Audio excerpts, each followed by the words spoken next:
penemuan yang ditemukannya B3 yang diduga oil spill.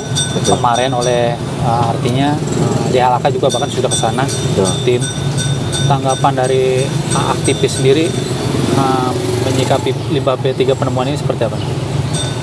Ya sebetulnya ini sudah langsung ditangani ya, seharusnya sudah jelas rentetan penyelidikannya, karena barang buktinya sudah digelar, ada di depan mata mereka, dan aparatur yang hadir di sana mulai dari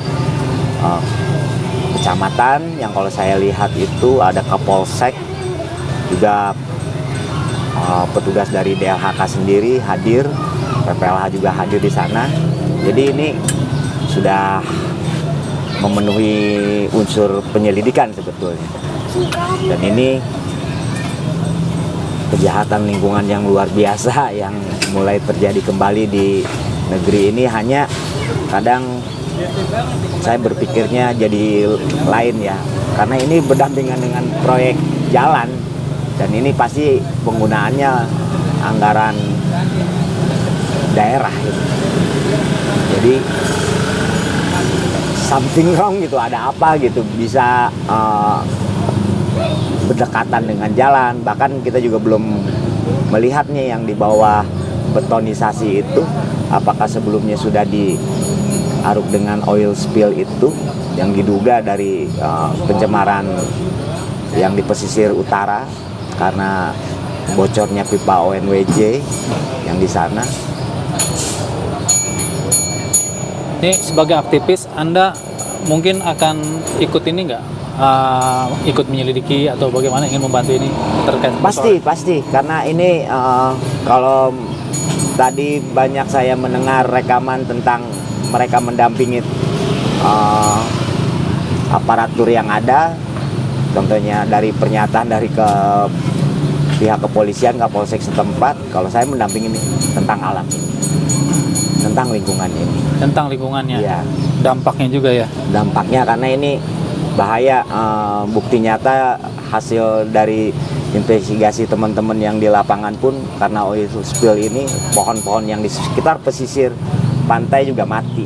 Akhirnya pihak Pertamina melakukan revitalisasi ya, penanaman kembali mangrove-mangrove di pesisir pantai. Langkah-langkah apa nih dari aktivis sendiri untuk menyikapi tentang penemuan limbah B3 ini? Kita akan mengirimkan surat kepada Dirjen Migas, karena mereka harus bertanggung jawab, karena setiap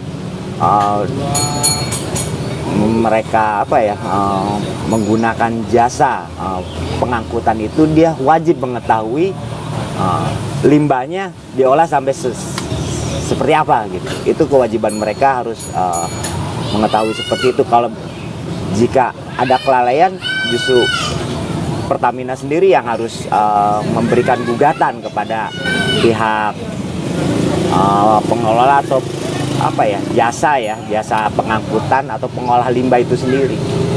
Dan kita juga sebagai masyarakat, dan ini hukumnya pidana, bahwa limbah ini nggak boleh dibuang sembarangan dan harus diolah. Bisa nggak nih diproses kasus kayak gini? Ya bisa banget ya. Bisa banget, dan ini nyata, ini dumping limbah ini, dan ini yakin pidana. Ini bisa diproses? Yakin, harus. Iya, harus diproses. Harus. Terus pihak-pihak terkait apakah mampu untuk mengusut ini? Ya harus mampu. Kalau kira-kira nggak mampu, mendingan nggak usah jadi aparat, mendingan berhenti aja, udah jadi tukang bakso kayak jadi apa gitu, biar enak gitu, nggak usah sok-sokan jadi penegak keadilan. Ini kan keadilan buat ekologis, buat lingkungan kita semua, dan buat masyarakat. Ini bahaya dampaknya, apalagi ini berdampingan dengan sungai. Bagaimana ketika hujan turun, airnya terserap, dan belum apa-apa di hulu kita aja sudah harusnya air bersih yang diterima malah berlimbah. Ini kan bahaya juga Bang, ekosistem juga. Akankah dikawal kasus ini? Harus dikawal. Iya. Kita dengan masyarakat bersama-sama akan mengawal kasus ini. Karena ini sangat merugikan. Ya, aslinya. Ya, kalau melihat ini kan kelihatannya di lapangan sama di ini berbeda nih pernyataannya nih. Nah, menyikapi hal ini, keraguan-keraguan, apakah kepastiannya ini ya, kepastian hukumnya ini, yang sudah-sudah kan biasanya nggak pernah ada melakukan tindakan-tindakan hukum. Ini hanya jalan di tempat, hanya tindakan action di awal saja. Nah, ini untuk menjaga hal yang tidak terjadi yang sebelum-sebelumnya. Bagaimana nih sebagai Anda aktivis untuk mengawasi ini? Mungkin mereka oknum, tapi kan mereka juga sudah disumpah atas nama institusi lembaga sendiri, entah terkait sumpah apa yang mereka ini, yang jelas mereka harus sebagai penegak keadilan. Dan ini jelas di undang-undangnya, undang-undang lingkungan ini masuknya ranah pidana. Jadi pidana, ya? Ini nggak bisa ditolerir. Hanya tinggal kembali keseriusan aparatur negara. Mampu tidak? Kalau kira-kira nggak mampu, mendingan pada mengundurkan diri saja. Terus langkah kalau memang ini nanti jalan di tempat, cuman biasa aja, artinya tindakannya cuman hanya sekedar seremonial saja. Sebagai aktivis, apa langkahnya? Kita masih punya presiden, kita masih punya markas besar Polri yang lebih tinggi derajatnya, yang lebih tinggi kuasanya. Kita akan lapor ke mereka. Karena sama aja di ini sebagai teror ini buat kita semua. Karena bahaya dampak ke depannya bukan hal yang mudah. Dan ini sangat terstruktur sekali gitu, hingga kita bocornya di akhir-akhir cerita nih, setelah dibeton jalan dan segala macam ini. Ada dugaan-dugaan keterlibatannya banyak berarti? Banyak ini. Kalau dilihat dari ini banyak, karena kan pembiaran selama dia proses pengarukan ini kan, pembuangan limbah ini kan lama, Bang.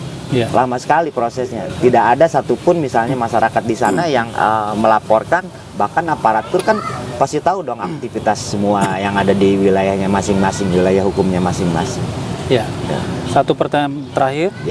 Terkait limbah B3 yang sudah diketahui baik itu dari kepolisian, dari DHLK, kecamatan, bahkan desa dan RT. Betul. Limbah yang tadinya ada di tempat tapi saat ini tidak ada, bahkan tidak ada satupun yang mengetahui limbah itu diangkat. Tanggapan Anda sendiri aktivis apa nih? Barang bukti sudah ada, maupun masih ada di lokasi atau tidak, yang jelas barang bukti itu sudah pernah di sana. Dan ini tetap yang namanya damping limbah, tetap damping limbah. Usaha pencemaran itu sudah dilakukan. Adapun usaha untuk pengambilan itu salah satu kewajiban mereka itu kan, untuk menghilangkan jejak. Ya, artinya ada pembiaran di sini. Pembiarannya sengaja atau pura-pura nggak tahu? Nah, itu kembali kepada mereka. Kembali kepada mereka, keseriusan mereka tentang tanah dan air ini.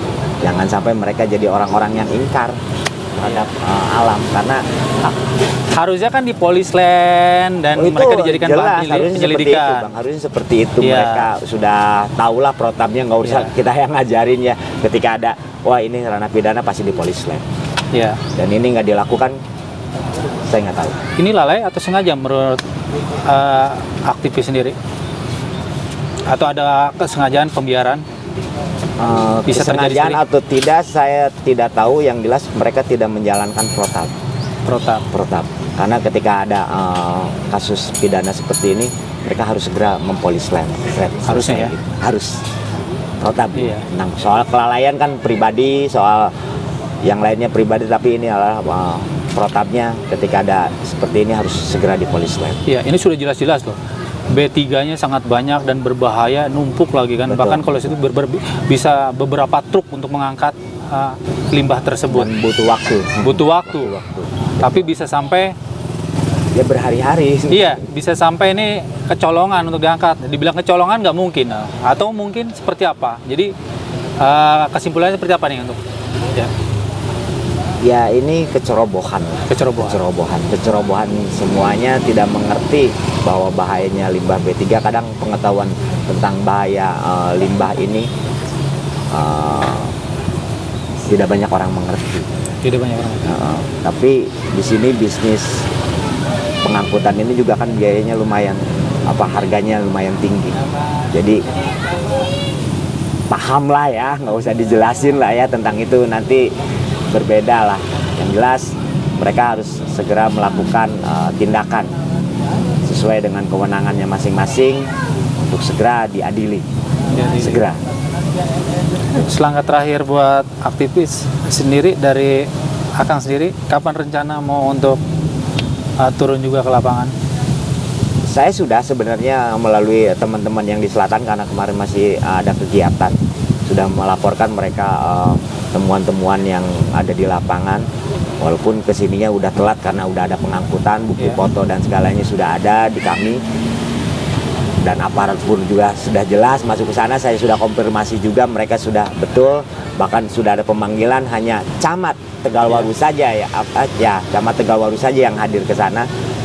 Kepala desa, Kapolsek nggak hadir ketika pemanggilan oleh DLHK. Termasuk untuk menyelidiki pemilik lahannya dan kemudian dari mana asalnya. Betul, itu pasti akan satu paket, karena ini berada di lahan siapa gitu. Apakah ini betul lahan pribadi atau lahan negara atau lahan apa, saya nggak tahu. Pasti akan menyangkut ke sana, dan masyarakat di sana pasti mengetahui siapa pemilik lahan ini. Termasuk asal limbah itu dari mana asal usulnya? Kalau asal usul limbah ini sudah jelas lah, karena oil spill itu mulai dari 2019 sudah mulai dari bulan Agustus, bahkan kemarin juga di awal tahun kemarin juga sama, sempat bocor walaupun nggak sebanyak yang sebelumnya, dan kita memantau itu semua karena emang mereka juga dari Dirjen semua rapatnya di sini di tempat ini, jadi termasuk mantan Kasat Intel waktu itu yang hadir di sini dari Polres Karawang. Jadi nanti akan ke sana semua, akan diselidiki juga ikut aktivis harus didorong bersama-sama, karena ini bukan karena ingin kita menjebloskan seseorang kepada penjara ya, tapi di sini adalah pertanggungjawaban masing-masing apa yang sudah mereka lakukan. Ya, karena ada di sini udah DLHK menyebutkan di sini ada kerugian negara justru. Itu kerugian negara dan ini fantastis. Ya. Fantastis. Oke, makasih Kang. Siap, sama-sama.